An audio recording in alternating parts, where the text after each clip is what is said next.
కాలానికి గొప్ప శక్తి ఉంది. ఎవ్వరు ఎలాంటి ముసుగు వేసుకున్నా ఏదో ఒకరోజు వాళ్ళ ముసుగు తీయించేసి వాళ్ళ నిజ స్వరూపం బయట పెడుతుంది. కాలం ఎప్పుడు ఒకేలా ఉండదు అనే చిన్న విషయాన్ని తెలుసుకుంటే ఇతరుల బాధకు నువ్వెప్పుడు కారణంగా ఉండవు. అర్థమైందనుకుంటా. నీ మాటకు విలువ పెరగాలి అంటే కేవలం కాలయాపన కోసం మాత్రమే నీతో మాట్లాడేవారి ముందు మౌనంగా, బాధలో ఉండి నీతో మాట్లాడేవారితో ప్రేమగా, నీ మీద ప్రేమతో మాట్లాడేవారితో శ్రద్ధగా మాట్లాడడం నేర్చుకుంటే నీ విలువ దానంతటదే ఎన్నో రేట్లు పెరుగుతుంది. మనుషులను బట్టి మనసు, ప్రవర్తనను బట్టి మాట ఉండాలి. అప్పుడే మీ విలువ రెట్టింపు అవుతుంది. ఇతరులకు మీ విలువ అర్థమవుతుంది. లేదంటే అవసరానికే వాడుకుంటారు. కేవలం అవసరానికి మాత్రమే. గుర్తుంచుకోండి. ఇష్టం లేకున్నా ఇష్టం ఉన్నట్టు ఎవరితోనూ నటించకండి.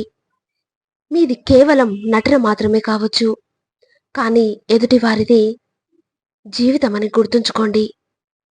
మీరు ఎప్పుడైనా చికాకులో ఉంటే అప్పుడు మౌనంగా ఉండడం నేర్చుకోండి. మౌనాన్ని పాటించగలగండి. ఎందుకంటే ఆ సమయంలో నీ నోటి నుండి వచ్చేవి మాటలు కావు, మనసును చీల్చే మరణ యాదులు. మర్చిపోకండి. మీ జీవితంలో మంచి జరిగినా చెడు జరిగినా అది కేవలం మీ మాట వల్లే. మీ మాట ద్వారానే. ముక్కు మీద కోపంతో మాట్లాడేవారికి ముల్లోకాలు శత్రువే.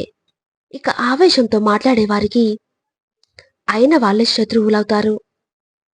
కామక్రోధాలని అదుపులో ఉంచుకొని ఆలోచనతో మాట్లాడేవారికి అనువనువుగా మిత్రులే ఉంటారు.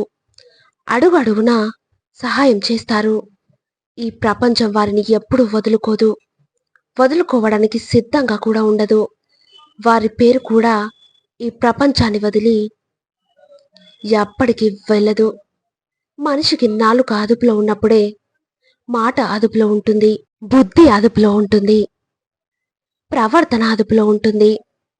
మొత్తంగా జీవితమే తన అదుపులో ఉంటుంది. అర్థమైందనుకుంటా. ఒక ఆవు పాలిచ్చినప్పుడు దానికి ఒక విలువ ఉంటుంది.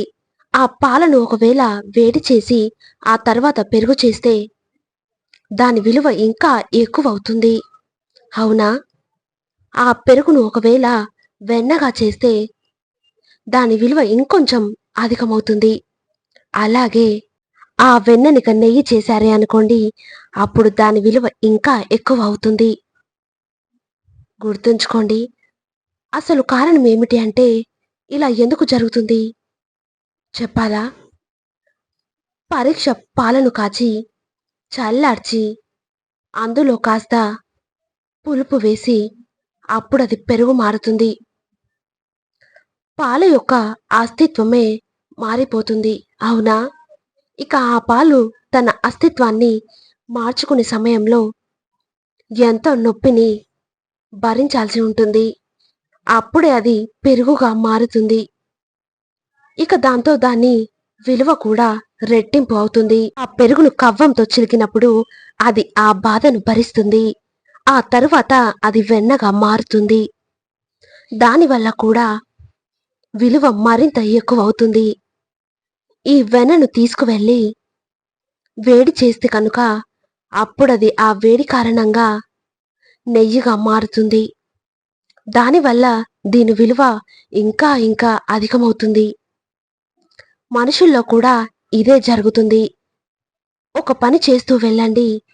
పని అనే పరీక్షలో ఉత్తీర్ణులవుతూ వెళ్ళండి. మీ విలువ కూడా పెరుగుతూ వెళ్తుంది. అయితే పని చేస్తూ వెళ్ళండి. దాని ఫలితాన్ని మాత్రం ఎలా ఉన్నా పట్టించుకోకండి. ఎందుకంటే కొన్నిసార్లు వేడి చేసే పాలు కూడా మొదట్లోనే విరిగిపోవచ్చు. అలా అని మీ మనసును కూడా విడగొట్టకండి. జాగ్రత్తలు తీసుకుంటూ మళ్ళీ ప్రయత్నించండి. తోడు వేసిన పాలు పెరుగుగా మారకుండా ఉండదు. చిలికిన పెరుగు వెన్నగా మారకుండా ఉండదు. మరిగించిన వెన్నె నెయ్యిగా మారకుండా ఎవ్వరూ అడ్డుకోలేరు. మెట్టు మెట్టుకు బాధ ఇంకా కష్టం పెరుగుతూ ఉంటుంది.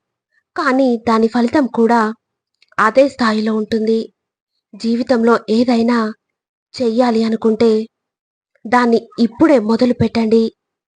ఏ కారణంగా కూడా ఆగిపోకండి. నొప్పిని భరించండి.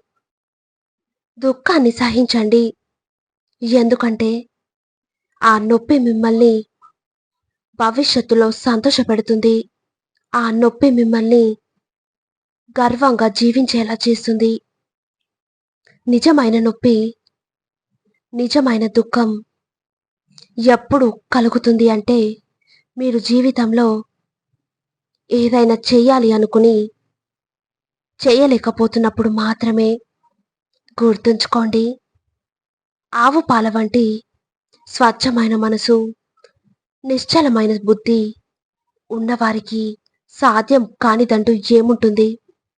మీరే చెప్పండి. మీరు మాత్రం ప్రయత్నాన్ని ఆపకండి. అంతా మంచే జరుగుతుంది. ధైర్యంగా ఉండండి. విషయంతో స్పష్టత లేకుండా మాట్లాడడం కన్నా మౌనంగా ఉండడమే ఎంతో మంచిది. నీ వెనకేముంది, ముందేముంది అనేది అనవసరం. నీలో ఏముంది అనేది ముఖ్యం. ఉన్నత వ్యక్తిత్వం కలిగి ఉంటే శత్రువు కూడా నీకు దాసోహం అంటాడు. నువ్వు ఎంత ఇస్తున్నావు అనేది ముఖ్యం కాదు, ఎంత ప్రేమగా ఇస్తున్నావు అనేదే ముఖ్యం. ఇక అందరూ నాతో పాటు ప్రేమతో ధ్యానించండి.